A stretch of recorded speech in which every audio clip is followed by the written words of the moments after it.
이 현상은 학생의 잘못도 아니고요. 학부모의 잘못도 아닙니다. 안녕하세요. 대치동 캐슬입니다. 오늘도 또 여러분들과 뵙게 되네요. 여러분들 학생들과 함께 공부 열심히 하고 계시죠? 네, 저도 잘 지내고 있습니다. 오늘은요, 지난번 영상과 약간 반대되는 내용을 하려고 해요.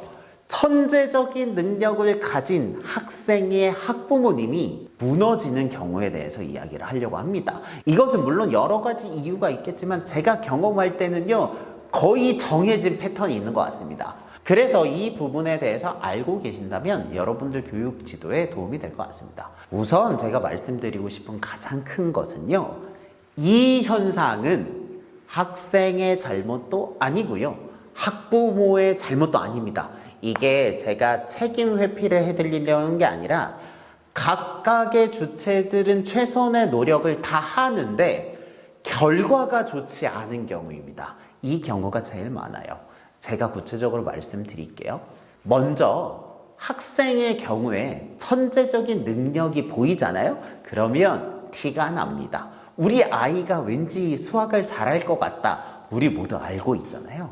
그래서 실제로 그런 학부모님들이 수학 테스트를 보거나 수학 관련 평가를 보면요, 학생의 결과가 좋은 거예요.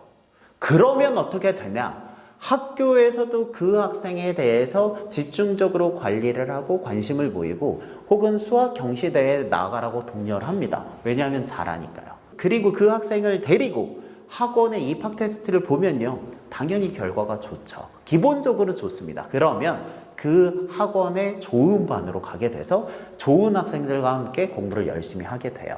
여기까지는 해피합니다. 그런데 여기서 생기는 현상이 뭐냐면 이제 그 학생과 학부모님은요, 수학을 매우 잘하는 학생들과 그 세계에 대해서 알게 됩니다. 그렇게 되면 몰랐던 최상위 A급 블랙라벨이라는 문제집도 알게 되고요. 그리고 그 위에 올라가면 성대경시라든지 KMO라든지 평면기하의 아이디어 등 그 관련 업계에서 공부를 잘하는 학생들만 알게 되는 세계에 대해서 입문하게 됩니다. 그래서 그 루트를 따라가면서 열심히 실력을 향상하게 돼요. 여기까지는 자연스러운 현상인데 만약에 이 친구가 수학을 잘했는데 영어도 잘한다 라고 하면 제가 앞에서 말씀드린 그 과정을 똑같이 경험하는 겁니다. 학교 내부에서 이제 다양한 토론 대회를 나가고요. 학원에서 입학 테스트를 봐서 좋은 반에 가고요. 영어를 잘하는 학생은 토플이나 이런 점수를 만들거나 혹은 디베이팅 대회 같은 것을 준비하면서 전국대회에서 수상을 하는 경우들이 많다고 해요. 그렇게 되면서 영어를 잘하는 학생들의 커뮤니티에 들어가서 그 세계를 알게 되는 거죠. 그런데 여기서 현상은 뭐냐면 이제 그렇게 깊게 들어간 세계가 두 개가 있는 겁니다. 영어 하나, 수학 하나. 그런데 이 학생이 영어와 수학을 잘하게 되면 나머지 것들을 이제 더 보완하고 싶다는 생각을 하게 돼요. 왜냐하면 학생의 역량이 훌륭하고 아깝기 때문이죠. 그렇게 되면 이제 역사라든지 한문이라든지 과학이라든지 논술이라든지 이 다양한 분야에 대해서 눈을 뜨게 됩니다. 근데 저는 이게 당연하다고 생각을 하는 게 제가 몇몇 학생들을 지도를 해보면 이 학생의 역량이 남아요. 남으니까 자연스럽게 다음 과정을 보게 되는 거죠. 근데 그렇게 되면 어느 순간 이 학생은 한 개하고 두 개 할 때는 괜찮다가 조금씩 쌓이게 되면 어느 순간 자기도 모르게 이 커리큘럼이 버거워지게 되는 순간이 오는 것 같아요. 근데 하나하나 올릴 때는 별로 무겁지 않다가 어느 순간 이게 무겁다라는 느낌이 드는데요.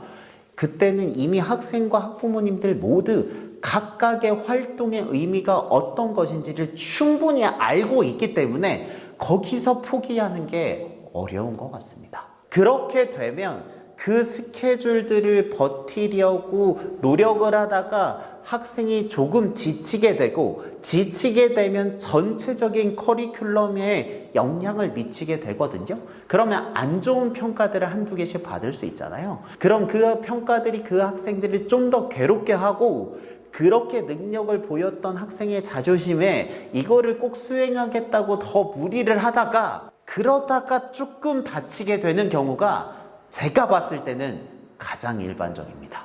요약을 하면 한 분야에 특출한 능력을 발휘했던 학생이 그 다른 분야에도 능력을 발휘하게 되고 그 능력에 맞는 커리큘럼을 수행하다 보면 어느 순간 그것들이 부담으로 작용이 되게 되고 그 순간 무너지게 된다는 거죠. 이게 비단 학생에게만 일어나는 게 아니고요. 모든 사람에게 동등하게 일어납니다.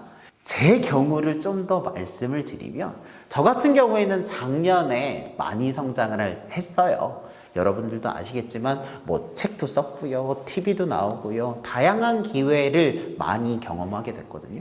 그랬더니 똑같이 되는 거예요. 수업도 열심히 하고 싶고 유튜브도 잘하고 싶고 책도 잘 쓰고 싶고 어디 나가면 강연도 잘하고 싶고 이런 압박감들이 조금씩 생기더라고요. 그렇게 열심히 생활을 하다가 그 결과 여러분들이 아시는 것처럼 중간에 살짝 쉬었습니다. 제가 제 이야기를 해드린 이유는요, 제가 지도하고 있는 학생의 공부가 어려워지고 있는 과정이나 어른이 일을 하면서 어려워지는 과정이 매우 흡사하다는 거죠. 그리고 올라가면 올라갈수록 잘하는 학생들을 만나게 되고 욕심과 기준이 높아지기 때문에 그 정도가 더 심해지는 것 같습니다. 이럴 때 해결책은요, 실은 뻔해요. 활동을 줄이고 중요하지 않는 과목을 쳐내면서 학생의 마인드를 지켜주는 거죠. 저도 알거든요. 하지만 그 걸음까지 갔던 학생과 학부모님들은 그 걸음을 뒤로 하는 게 쉽지가 않더라고요. 그래서 그 과정에서 학생과 학부모님들의 갈등이 심해지는 것, 그것이 가장 전형적인 패턴인 것 같습니다. 제가 이 말씀을 드리는 이유는요, 이 과정을 미리 알고 있다면 우리 아이가 지금 초기인지 중기인지 혹은 말기인지를 파악하는 데 도움이 될 거라는 생각 때문입니다. 저도 말은 이렇게 하지만 막상 그 상황에 닥쳐보니 극복하는 데 많은 의지가 필요하더라고요. 그럴 때 누가 이런 말을 해줬으면 좋았을 걸 이라는 생각으로 이 영상을 찍어봤습니다. 여러분들의 자녀의 상태를 점검해보시고 미리 조치를 취하신다면 경험할 어려움을 줄일 수 있을 거라고 생각합니다. 저는요, 다음에 또 좋은 영상으로 찾아뵙겠습니다. 여러분들의 교육을 응원합니다. 저는 대치동 캐슬이었습니다. 감사합니다.